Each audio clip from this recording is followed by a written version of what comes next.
প্রাথমিক শিক্ষক নিয়োগ দুর্নীতি মামলায় ইডির বিশেষ আদালতে আত্মসমর্পণ করেও ব্যক্তিগত 10,000 টাকার বন্ডে জামিন পেলেন রাজ্যের কারা ও ক্ষুদ্র ও কুটির শিল্পমন্ত্রী চন্দ্রনাথ সিংহ।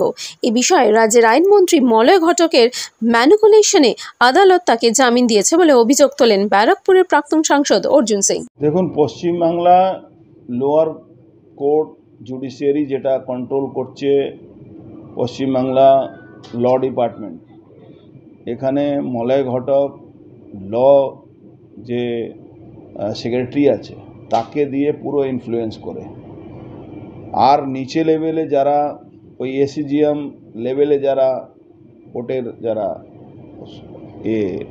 জুডিশিয়ারি লোকরা আছেন তাদেরকে কন্ট্রোল করছে পুলিশ কমিশনার, এসপি, এরা কন্ট্রোল করছে। একে বলাই হয় পুলিশ কোর্ট। কিন্তু একটা অদ্ভুত ব্যাপার, আপনারা হয়তো জানেন না এই ব্যাপারটা। চন্দ্রনাথ সিনহার উপরে একটা মারাত্মক অভিযোগ আছে, দুর্নীতির সঙ্গে যুক্ত আছে, তার বাড়িতে টাকা পাওয়া গেছে। তা সত্ত্বেও তাকে চার্জশিটে নাম দেওয়ার পরে তাকে 10,000 টাকা, মাত্র 10,000 টাকা বন্ডের উপরে ছেড়ে দেওয়া হলো, পুরোপুরি ইনফ্লুয়েন্স করে। পুরোপুরি জুডিশিয়ারিকে মমতা ব্যানার্জি সরকার ইনফ্লুয়েন্স করছে ল সেক্রেটারির মাধ্যমে।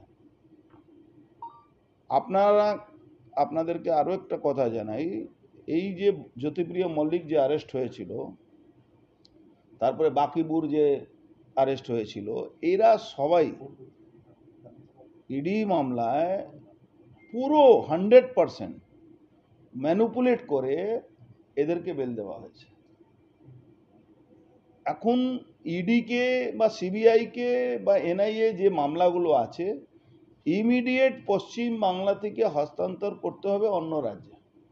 যে কোনো রাজ্যে এইভাবে জুডিশিয়ারিকে ম্যানেজ করা যায় না, যেটা পশ্চিমবাংলা ম্যানেজ করা হচ্ছে। একটা সামান্য ছোট্ট ঘটনা, আজকে মানস সাহা আমাদের লোক, ও কি রিকভারি দেখাচ্ছে, ইট রিকভারি দেখাচ্ছে, আজকে প্রায় 1 মাস ধরে জেলে আছে, যার কোনো এ নেই। পিসি চাইছে, পিসি চেয়েছে, জেলে ঢুকিয়ে দিয়েছে। আজকে ইডি পিসি চেয়েছে, পিসি দেয়নি, তাকে বেল দিয়ে দিয়েছে।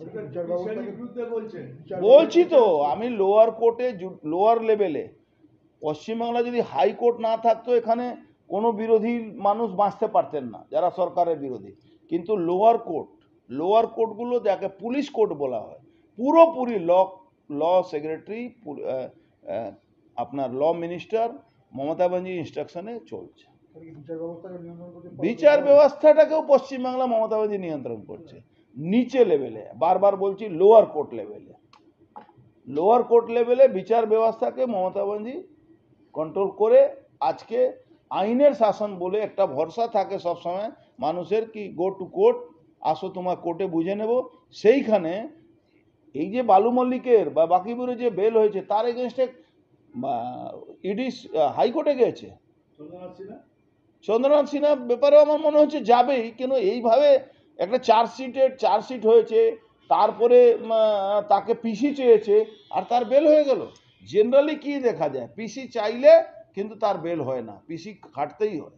কিন্তু আজকে পুরোপুরি বোঝা গেল এভরিথিং ইজ ম্যানিপুলেশন। চন্দ্রনাথ কেসে সবটাই ম্যানিপুলেট। পশ্চিমবাংলা যত চোররা, যত মন্ত্রী আমলা যারা চুরি কেসে যাচ্ছে, যারা চুরির সঙ্গে যুক্ত আছে, যারা দুর্নীতির সঙ্গে যুক্ত আছে, টোটালটাই নিচের লেভেলে কোর্টটাকে ম্যানিপুলেট করা হচ্ছে। নিত্যদিনের সঙ্গী সকাল থেকে রাত, রাধিকা ড্রেস হাউস। মানুষ পৃথিবীতে আসার ঠিক পরেই তার নিত্যদিনের সব থেকে প্রয়োজনীয় জিনিস কি জানেন? কি বলুন তো? যাকে ছাড়া আমাদের প্রকৃত পরিচয় তৈরি হয় না, যাকে ছাড়া আমাদের নিজস্ব আলাদা করে পরিচয় তৈরি হওয়া কখনোই সম্ভব নয়। রানাঘাটে তৈরি হয়েছে আপনাদের একদম মনের মতো, ঠিক দেখলেই মনে হয় আমাদের আলমারির অন্দরসজ্জায় থাকলে খুবই মনোমুগ্ধকর হবে। একদম সেই রকমই পোশাকের প্রচুর সম্ভার নিয়ে আমাদের মনের মতো তৈরি হয়েছে রাধিকা ড্রেস হাউস, যেখানে আছে দেবদেবীদের সব রকম পোশাকের মেলা সম্ভার। আছে ব্রাস, উডেন আর স্টোনের দেবদেবীর মূর্তি, আছে আরো নানাবিধ পোশাক, যা দেখলে চোখে তাক লেগে যাবে আনন্দে আর ভালোবাসায়, হয়ে যেতে পারে আপনাদের এক অভাবনীয় অনুভূতি। এবারে আসি এই মলের সৃষ্টিকর্তাদের নামের তালিকায়। বন্দনা সাহা, নারায়ণ সাহা, শুভজিৎ কুণ্ডু। যোগাযোগের মাধ্যম ছাড়া কি করেই বা সম্ভব এরকম অনবদ্য সম্ভারের সন্ধান? তাহলে আর দেরি না করে চট করে দিয়ে দিলাম যোগাযোগের মাধ্যম আপনাদের কাছে। 8509892677